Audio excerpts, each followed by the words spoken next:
Bill O'Reilly here. Welcome to the No Spin News, Wednesday, June 1st, 2022. Stand up for your country. I want to welcome all our listeners across the United States of America. We have almost 100 radio stations carrying us in the evening primarily.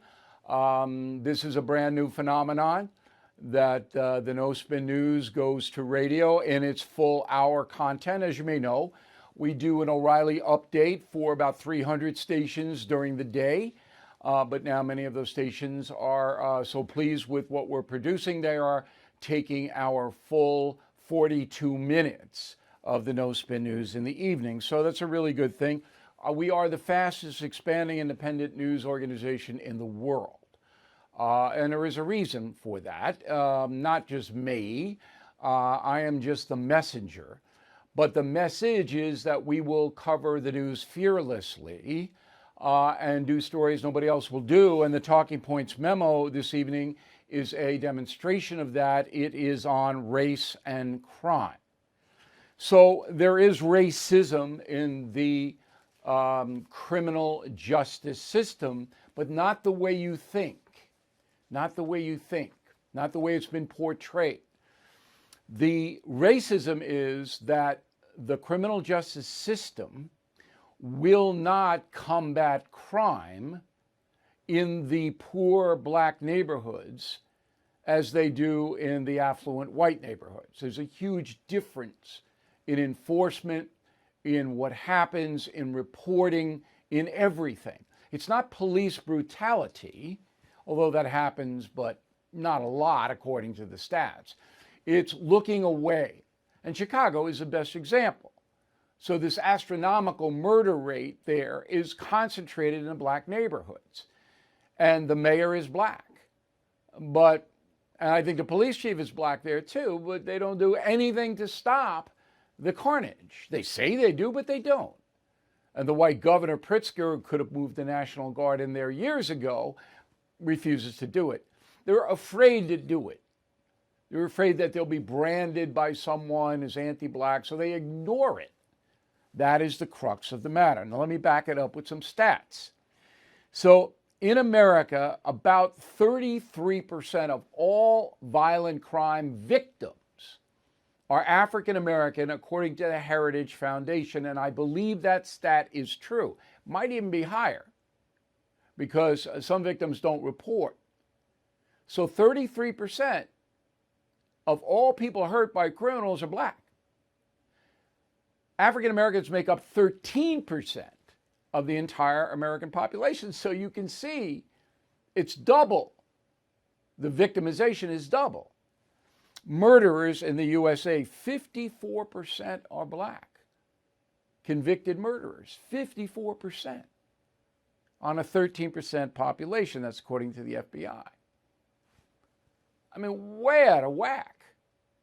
Now, poverty drives it, yes, there's no doubt about that.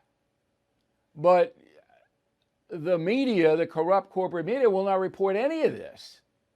However, should a white person, as we saw in Buffalo, shoot blacks, kill blacks, page one, everything is identified.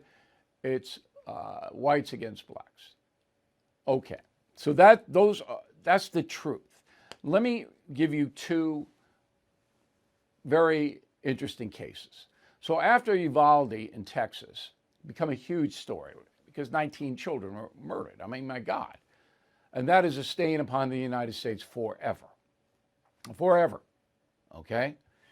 Well, a couple of days later in Chattanooga, Tennessee, 6 children were shot in downtown Chattanooga, 100 Walnut Street. 2 of the children may die. They're in very, very critical condition, said Chattanooga Mayor Tim Kelly. Okay, at least 2 individuals were seen by police shooting at the kids. Now, I don't know who the kids are, but I do know that all of the people involved are black. But there are no reports about that, okay? So authorities would not release information on the backgrounds of victims or assailants. And then we called up the Chattanooga cops, Sergeant Jeremy Ames. Okay? And they're not going to tell us if the victims were black, white, Asian, African American. They're not going to do it. Why? Why not? They're afraid. Oklahoma. Okay, this happened Sunday, May 29th. 1 dead, 7 injured. A mass shooting. A 26-year-old African American named Skylar Buckner opened fire at a family-oriented festival, killing a 39-year-old African American woman, injuring 7 other unidentified individuals. They're all black. Okay, so what was this all about? And you still today cannot get the police. We called them, and DA Larry Edwards, Muskogee County, said, I don't want to get into that about the ethnicity of the victims. Why not? Why not, Larry? What's holding you back here? What's holding you back is that you're afraid. Because the pressure groups, the race hustlers, if you start to single out skin color in either the criminal act or the victimization, they brand you a racist. But it is racist, as I said, not to deal with the problem, which is more intense in the African American communities. And it's not even close. But it'll never be dealt with because it doesn't fit into the liberal narrative, which is white people oppress blacks. That's the left's narrative. Whites oppress blacks. Not blacks kill each other. Not African American men commit more hate crimes against Asians and others and any other group. Doesn't fit the narrative. So you're not going to get it. They won't say anything about it. Chattanooga and Oklahoma, they're bad situations. Did you hear anything about them? Did you? It's just more black people shooting each other. We're not going to cover it. We're not going to cover it. That is racism. When I was a local reporter in New York, there were shootings all over the place in the city. But if they were minority shootings, very rarely did the station cover it. But if somebody in an affluent suburb got whacked, yeah, the live trucks are out there.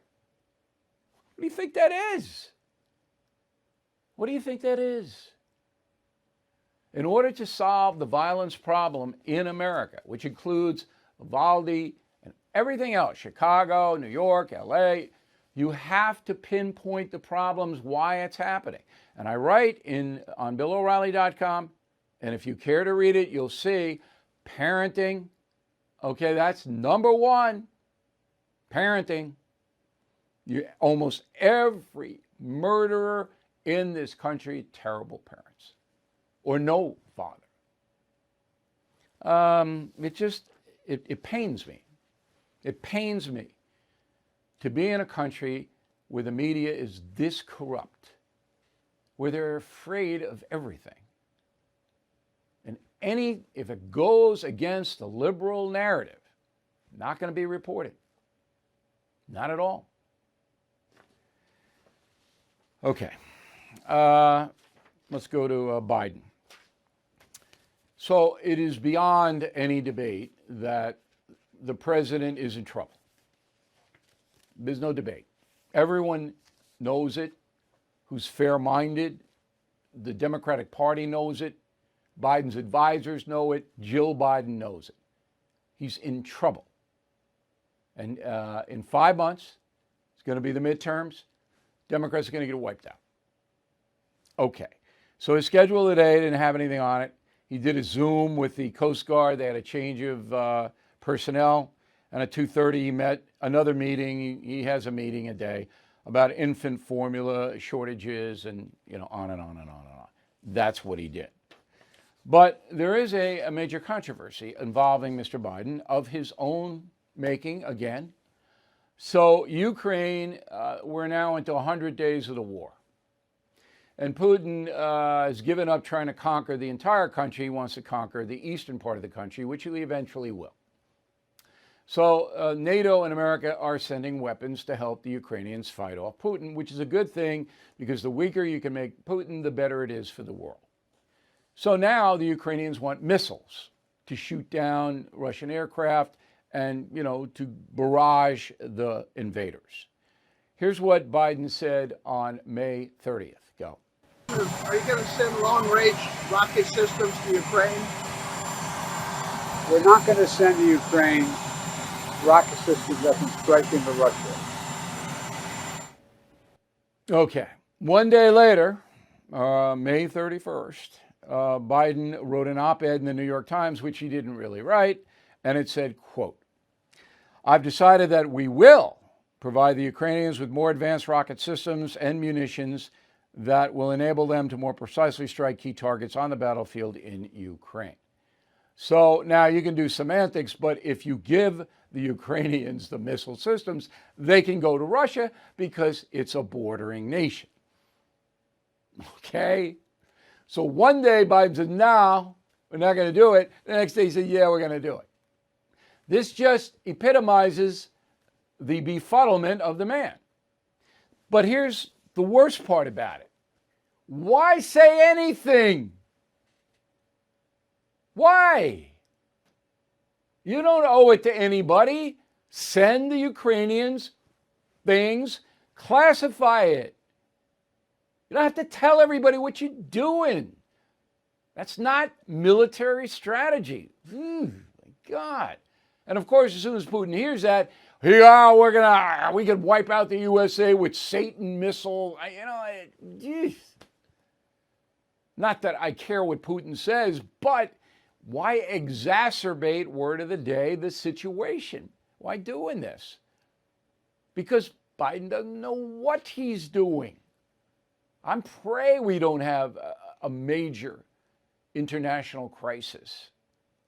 I mean, I wrote Killing the Killers to show the Americans what an efficient government and weapons programs were put together after 9/11 and extend to this moment to defeat these heinous terrorists. And we did a good job, generally speaking. But now this guy, he doesn't know what he's doing. If you are stuck in a timeshare and you haven't called Lone Star Transfer yet, what are you waiting for? Lone Star Transfer has helped more than 16,000 happy customers. They are family owned, have a 99% success rate. Their process is done legally, ethically, and quickly. I mean, does it get better than that? The team at Lone Star Transfer will keep you informed every step of the way until you are legally and permanently released from your timeshare. So don't pay another penny for a timeshare you don't use. Get peace of mind today with Lone Star Transfer. They guarantee the release of all liability to your timeshare in writing and in a specific time frame. Give Lone Star Transfer a call for a free no-obligation consultation. 855-551-7066, 855-551-7066, or online at lonestartransfer.com. Now, Ukraine is about as far away from the American consciousness as you could get after 100 days. What is front and center is the economy. So let's do 3 polls, okay? First one is Gallup. Democrats 28, Republicans 34. Look at that. Gallup skewing GOP. Question: how would you rate economic conditions in this country? Excellent 1, good 13, only fair 39, poor 46. That is 14% of American people think the economy is okay. 85% think it's not. That's the end of Biden. That's it. All right, you can say abortion, you can say guns, you can say Ukraine, you can say COVID. None of it comes close to this. Second poll.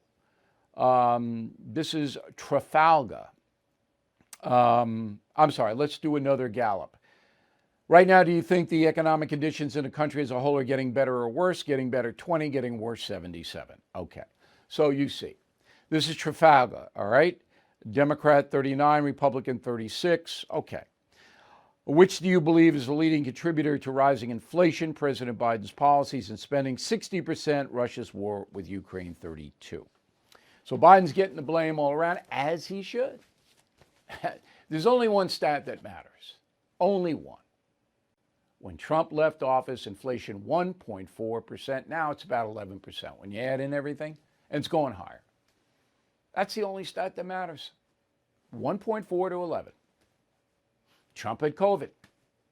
Okay, Trump had supply line. We didn't have problems under Trump with the supply lines, did we? No. Since Buttigieg got in, not only can't you get stuff out of the ports under Buttigieg, but American Airlines, not that company, but airlines in general, the U.S. airline industry, is 13,000 pilots short. 13,000 pilots. You know, on WABC radio today, Curtis Sliwa at noon, and I was just driving in my car at the point, I didn't know he was going to say this, said, hey, you remember O'Reilly had that confrontation with JetBlue? Of course, everybody remembers. And I was like, oh, this O'Reilly, yeah, oh. I was right. And that's what Sliwa said. Said he was absolutely right. JetBlue was lying to his face and everybody else, a couple of hundred people, they were lying to him. And O'Reilly got a little miffed about it. And now they admit, all the U.S. airlines had 13,000 pilots short. They can't get the planes up. Are they going to tell you that? No, you got to go to the airport and stand there and sit there for 5 hours. And maybe you'll get on and maybe you won't. So I was right. And I'm glad I did what I did. That was righteous indignation. And Hannity brought it up to me. I said, look, he goes, you were beating up a guy. I said, no, that guy was lying to us. That's why I wailed on him. Okay. So there's a survey. Most people waste money. That's true. You know, I wasted a little bit, but when I wasted it, like, ugh, you know, I just don't like wasting money. But a lot of people don't care. They just waste it. They buy whatever they want. And now you have a lot less money. The average American home, as we reported on radio today, has $9,000 less than they had 2 years ago under Trump. Okay? $9,000 because of higher oil prices and all of that. So this is by the Lending Club Corporation. And it checked out people living paycheck to paycheck. And this is what they say. If you earn more than $250,000 a year, $250,000, 36% live paycheck to paycheck. Probably because you bought a house that your mortgage payment is so intense that you don't have a lot left over. 200 to 250, 36%, 150 to 241%, 100,000 to 150, 47% live paycheck to paycheck. That's half. 50 to 100, 64%, less than 50, 80% paycheck to paycheck. So if you get hurt and you don't have insurance or you get laid off or you're dead, you're screwed. All right? Because people, they just making it. And every week it gets worse on the inflation front. Every week more money sapped out because of the Biden administration. Every week.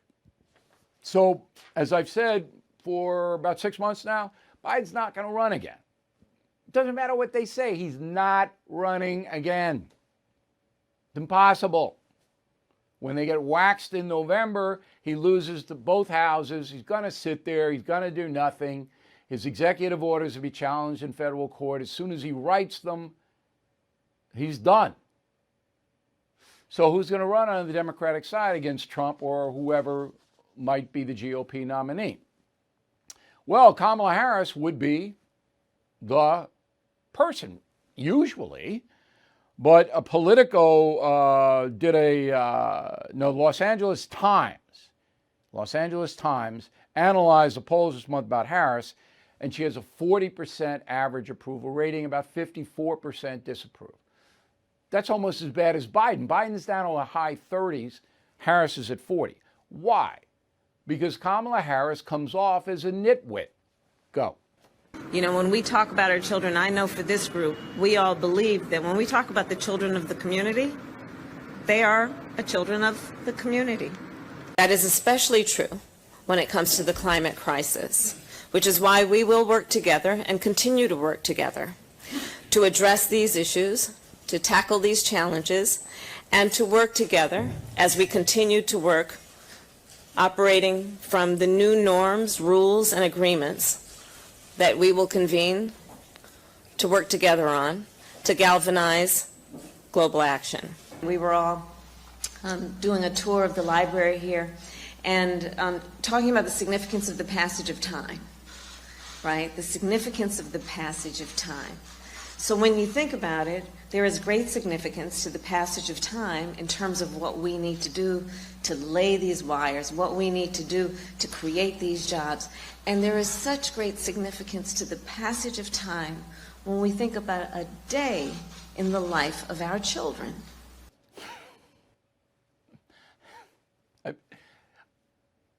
Passage of time.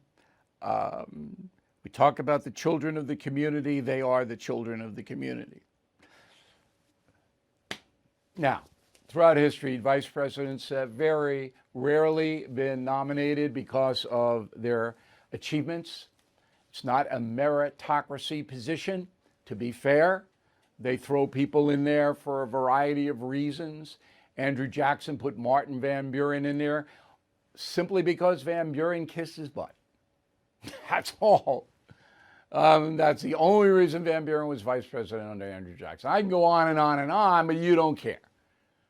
But Kamala Harris did not earn that position. It was not done on merit. It was done on skin color and gender. Everybody knows that. So now we have the passage of time. They are the children of the community. I mean, really. You want Kamala Harris going up against Putin? Is this who you want? No. Even the Democrats know that. There's nobody. They don't have anyone but Michelle Obama, who's sitting there in her mansion, either in D.C., Nantucket, Martha's Vineyard, or Hawaii. They're building a big new mansion in Hawaii, the Obamas are. She could give the GOP a run, or Michelle, because people like her. But that's all. So that's where the Democratic Party is. So I get a lot of mail. Where's the Supreme Court leaker? Well, John Roberts, who is the Chief Justice, has ordered the court's Chief Marshal, Gail Curley, to lead the probe. And now Ms. Curley is getting the emails and all of the phones of all of the assistants in the Supreme Court, the clerks, and they're doing something. I can't predict if they'll find the person, and you got to figure the person's covering their tracks. U.S. Marshals, yeah, all right. Okay. The FBI, I don't really trust the FBI anymore, do you? I'm sorry, that agency, boy, they need an overhaul. But anyway, they're looking for the leaker. Supply chain issues have been a catalyst in bringing high-tech manufacturing back to the USA. My tech expert and founder of Brownstone Research calls it the Great Recalibration, and he discusses it in his newsletter, Near Future Report. For the past 35 years, he has helped his subscribers safely navigate volatile times, and he also answers your most pressing questions, like how to protect your money from inflation, what are the implications of a new digital currency and the Great Reset, what will the Fed do with interest rates, and what is expected from the stock market in 2022. Brownstone Research has been at the forefront of nearly every major market move for the past 35 years. Let Jeff Brown help you by signing up for his newsletter today at a 75% discount. It's a 12-month subscription for only $49. Please go to jeffbrowntech.com, jeffbrowntech.com, jeffbrowntech.com. So here is the final thought of the day. I'm in a bank, okay, and I'm trying to set up the urchins for their summer employment. They want direct deposits. When I got paid in cash at Carvel, and when I painted houses, I love that. But now it's direct. So I'm in there, and it's a good bank, local. I do everything local here. And the lady, very efficient, said to me, after we finished, she goes, "Can we save this country?" And I got to tell you, when I was in California, 15 people walk up to me and said the same, can we save the country? And the answer is yes. So we're going through a down cycle here. And if you trace the country from George Washington all the way up to Joe Biden, it's like this, a roller coaster, like this, okay? Boom, boom, boom, boom. But what hasn't changed is American grit. That's a true grit. Most of us still have it. Now, the ideological loons on both sides, you got to take them out of the equation.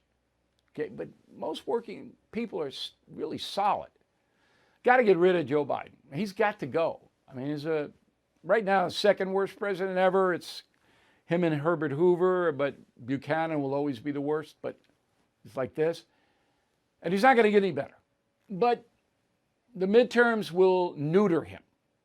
And then the campaign will start and we'll get a replacement. That's how I see it. Stay strong. We'll see you tomorrow. And we really appreciate you watching and listening to the No Spin News. Amac, the Association of Mature American Citizens, is the leading conservative advocacy and benefits organization in America. I am an Amac member, and you should be too. Amac gives you access to exclusive benefits, insightful takes on today's news, and a magazine full of uncensored content that you will not find anywhere else. Most importantly, Amac is working tirelessly to preserve the freedoms enshrined and secured by our Constitution. Amac has become one of the most impactful organizations in America because more than just talk, Amac gets things done. They are pushing back against the efforts to defund our police, weaken the borders, and replace your freedom with government control. But they need your help. Stand with me and more than 2 million patriots and join Amac today at amac.us. That's AMAC.us. amac.us, and tell them O'Reilly sent you. Bill O'Reilly is back on TV and only on The First. No Spin News, every weeknight at 8 p.m. Eastern, only on The First.